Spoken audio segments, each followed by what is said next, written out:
In the name of the Father, and of the Son, and of the Holy Spirit. Amen.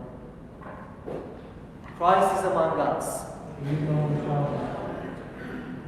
Beloved children, in today's Gospel, as we could see our Lord Jesus Christ cross the lake of Gennesaret from Galilee into the land of the Gergesenes, and there two demon-possessed men met the Lord. And these demon-possessed men were very angry, so fierce that they could not live in their community anymore, but they were living outside of the community, and nobody was daring to go that way. So I thought that maybe today we should start our discussion, or we should start a discussion about anger. Because this is a feeling that all of us experience, sometimes every day, sometimes a few times a week. God knows how often, but at some point in life, I'm sure that you experienced anger. What do you think? Why do children become angry? I've seen, even very young children at the age of 2, going to their terrible 2s and being very angry. Why do even little children get so angry? From what I noticed and from what I remember, from being a child, when I was getting angry as a child, I was getting angry, and even as adults, many times we get angry because we don't get what we want. Isn't that true? We want something, we want it badly, and mom says, no, you cannot have that. And then we get so angry. Sometimes, you see little children, turning around on the floor, so angry because they don't get what they want. So this is, and generally speaking, this is a typical situation. This is a situation when we get angry because we don't get what we want. So what could we learn from this? When we feel that, okay, I want something and I'm not getting it.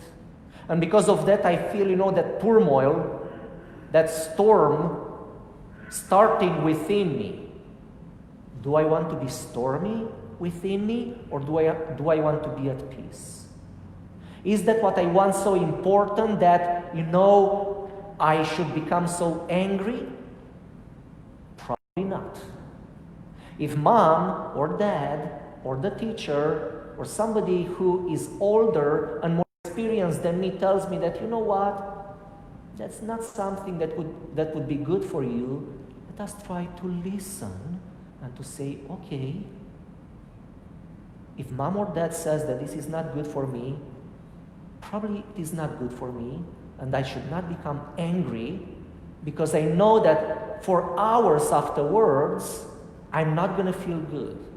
According to scientists, it takes more than 24 hours to release from the body of those toxins, all of those bad chemicals that the brain releases when we get angry. That affects our physical health, that affects our stomach, that affects our body, that affects our whole being. It's not worthy. Believe me. It's not worthy, to get angry over anything. If it is not given to me, now maybe I don't need it. So try to keep this in mind. This is one of the main reasons why even us as adults, we as adults are nothing else than grown-up children. More experienced, hopefully, grown-up children. You'll see when you grow up. Even as adults, many times, we get upset because we don't get what we want. But especially as children, this is one of the main reasons. Keep this in mind, and please understand that if something is not given to you, it is not worthy to get upset and angry about it. And now I have a few words, as part of the children's sermon, I have a few words for the parents and especially for the fathers. These words come from St. Paul, who expresses the same idea in the letter to Colossians, chapter 3, verse 21, when he says, "Fathers, do not provoke your children, lest they become discouraged." He addresses specifically the fathers to not provoke, and he says, "Fathers, do not provoke your children, lest they become discouraged."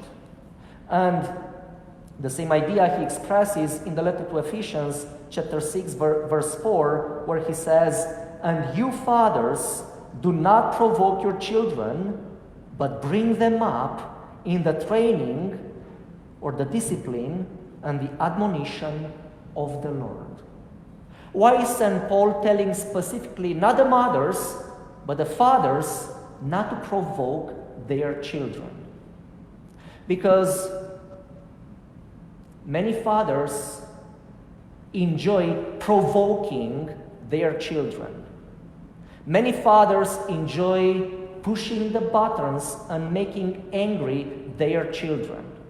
And the children, because they are, especially the boys, but also the girls, because they're young and small and they feel helpless in front of these big men, they become very upset and angry.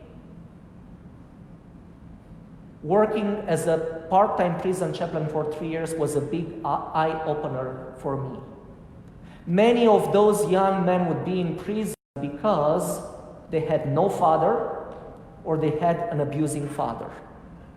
And it doesn't have to be physical abuse, psychological abuse is enough.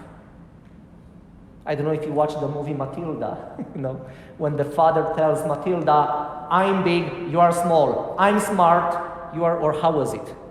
"I'm big, you are small. I'm right, you are wrong," something like that. "I'm in charge and you can do nothing about it."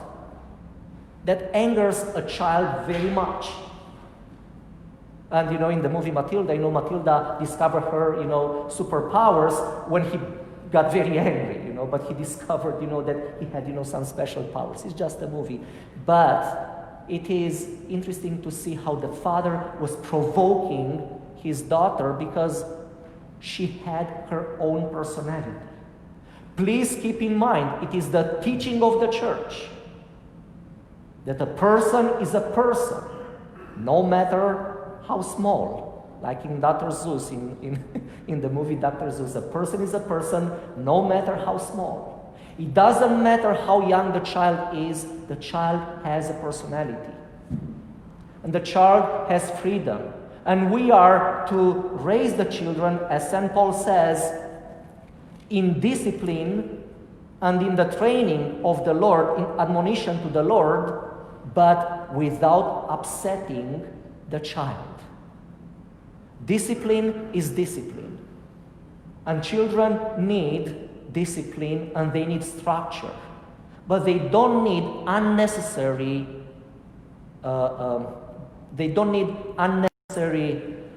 provocation. They don't need to have their button pushed just because I'm big, you are small. And there is nothing you can do about it.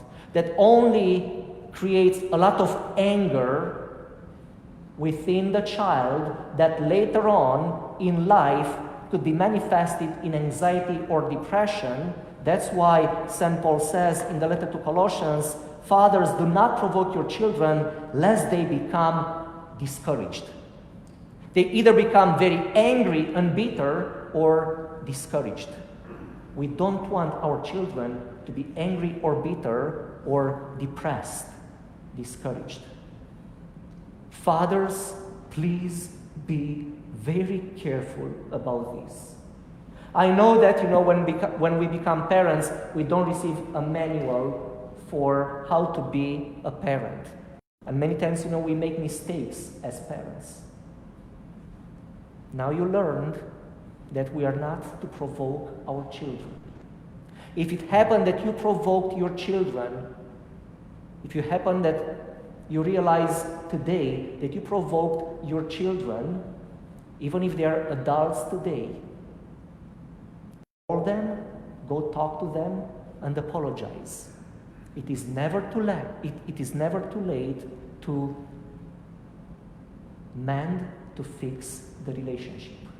It is very, very important for children to feel that they are loved and respected as as persons by their parents. God bless you and thank you. Glory to the Father, and to the Son,